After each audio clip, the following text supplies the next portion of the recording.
48 নম্বর, কোনো পরীক্ষায় পরীক্ষার্থীর 70% গণিতে এবং 60% ইংরেজিতে পাশ করলো, উভয় বিষয়ে 50% পাশ করলো, শতকরা কতজন উভয় বিষয়ে ফেল করলো? আমি আবার বলি, কোনো পরীক্ষায় পরীক্ষার্থীর 70% গণিতে 60% ইংরেজিতে পাশ করলো, উভয় বিষয়ে 50% পাশ করলে শতকরা কতজন উভয় বিষয়ে ফেল করলো? তাহলে আমরা একটু দেখি, একটা ভিন্ন চিত্রের মাধ্যমে করার চেষ্টা করি। সে এখানে হচ্ছে এপাশে গণিতে টোটাল পাস করেছে কত? 70। আর এখানে ইংরেজিতে টোটাল পাস করেছে 60%।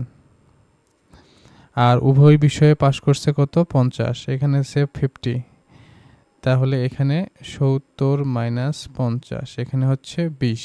আর এখানে 70 মাইনাস 60, এখানে হচ্ছে 10। তাহলে টোটাল পাস করলো কত? মোট পাস করে হচ্ছে 50 যোগ 20 যোগ 10, 80% মোট পাস করে। তাহলে উভয় বিষয়ে মোট ফেল করে কত? তাহলে ফেল